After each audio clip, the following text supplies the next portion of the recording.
Სახური თამაშების დრო დადგა ახლა ჩვენს ეთერში ნინო როსტიაშვილის რუბრიკის ამ ეპიზოდში ვნახავთ უკვე საღდგომო თემატიკის თამაშებს, რომლებიც 5-6 წლის ბავშვებისთვისაა განკუთვნილი. ვასწავლოთ, როგორ შეგვიძლია ვასწავლოთ საინტერესო აქტივობები ჩვენ შვილებს, თქვენს პატარებს და დღევანდელი რუბრიკის მასპინძელი ბლოგერი ქეთი გოგაშვილი იქნება.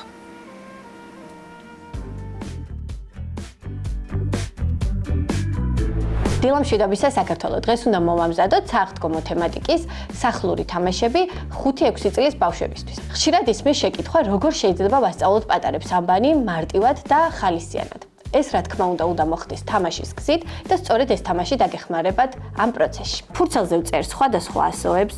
შეგიძლიათ საწყისად მხოლოდ ის ასოები დაიტანოთ, რაც პატარამ იცის და მაგალითად დაამატოთ თითო ახალი ასო, ან 2 ასო, ან 3 ასო და ასე გაზარდოთ რაოდენობა.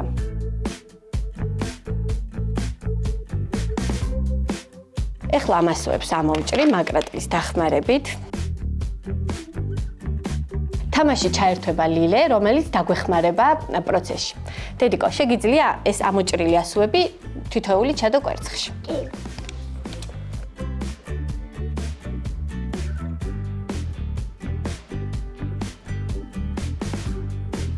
ასევე იგივე გზა შეგვიძლია გამოვიყენოთ რიცხვების შესასწავლად. უბრალოდ ასოების ნაცვლად დავიტანთ რიცხვებს. სანამ ლილე დაასრულებს ასოების განთავსებას, მე ავიღებ ესეთ ფერად ლენტს, დავაფიქსირებ უყალოზე.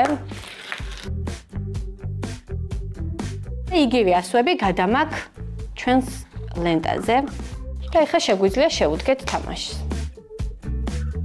სასურველია ბავშვმა დაასახელოს ასო, თუ არ იცის, რა თქმა უნდა, ვუსახელებთ ჩვენ, რათა უფრო მარტივად შევასწავლოთ ასოები. აღნიშნული თამაშის დროს გარდა იმისა, რომ პატარა სწავლობს ამბანს, ივითარებს შემდეგ უნარებს. რა თქმა უნდა, კვლავ მუშაობს, როგორც ძირითადად ყველა თამაში, თითები, რაც ავითარებს წვრილ მოტორიკას, ასევე კონცენტრაციას, დაკვირვების უნარს. ეს არის მარტივად და ხალისიანად შესასწავლი თამაში, რომლის დროსაც პატარა არ იღლება და პროცესის დროს იღებს სიამოვნებას და აი ასე თამაშით ვასწავლით ასოებს. რომელი ასო ბგერაა ეს? შეგვიძლია ასე ხელმეორედ გაუმეოროთ, რათა უფრო კარგად დაამახსოვრდეს. ბავშვებთან ყველაფერი უნდა მოხდეს თამაშის გზით. ასე სწავლა ბევრად უფრო ხარისხიანი, სახალისო და მარტივია. ახლა კი მეორე აქტივობის დროა და მოვამზადებთ დეკორატიულ კვერცხებს, რომლისთვისაც დაგვჭირდება ასევე მუყაოს ფურცელი, ფანქარი, აი ასეთი დრეკადი ჯოხები და ლენტი დასაფიქსირებლად. დავხატავ კვერცხის ფორმებს, რომელიც შემდგომ უნდა ამოვჭრათ. თითოეული პროცესი არის ძალიან მარტივი და მომზადებასაც სჭირდება სულ რამდენიმე წუთი. როგორც ხედავთ, გავამზადეთ და ამოვჭერით უკვე აი ასეთი კვერცხის ფორმები და ეხლა აი ასეთი ჩხირის დახმარებით გაყოლებაზე გავაკეთებთ პატარა ნახვრიდებს. სასურველია ეს პროცესი ჩვენ გავაკეთოთ მშობლებმა მეტი უსაფრთხოებისთვის. ბავშვი მივანდოთ გაფორმება. დავაფიქსირეთ, როგორც ნახეთ და ახლა დაგვჭირდება ასეთი დრეკადი ჯოხები, რომელიც შეგვიძლია დავჭრათ სასურველ ზომაზე. დედიკო, უკვე გავჭერი დრეკადი ჯოხები და შეგიძლია გააფორმო შენი კვერცხი. კაი.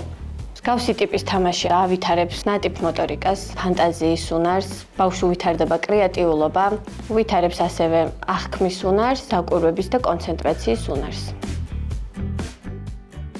დავასრულეთ, აი ესეთი გამოვიდა საბოლოო სახე, ჩვენი კვერცხები, საჩვენე დედიკო შენიც. და პროცესის განმავლობაში ასევე ბავშვებს შეგვიძლია დავასახელებინოთ გამოყენებული ფერები. მაგალითად, დედიკო ეს რა ფერია? ვარდისფერი, სტაფილოსფერი, ლურჯი, წითელი. ეხლა აქ პატარა ნახვრიდს კიდევ გავაკეთებთ, რომ დასაკიდი გავუკეთოთ. აი ასეთი გამოვიდა საბოლოო ვერსია, რომელიც შეგვიძლია ნებისმიერ სახლში არსებულ ნივთზე განათავსოთ, დაკიდოთ, დადოთ. ამ შემთხვევაში ჩვენ ამ ლამაზ ტოტებზე დავკიდებთ.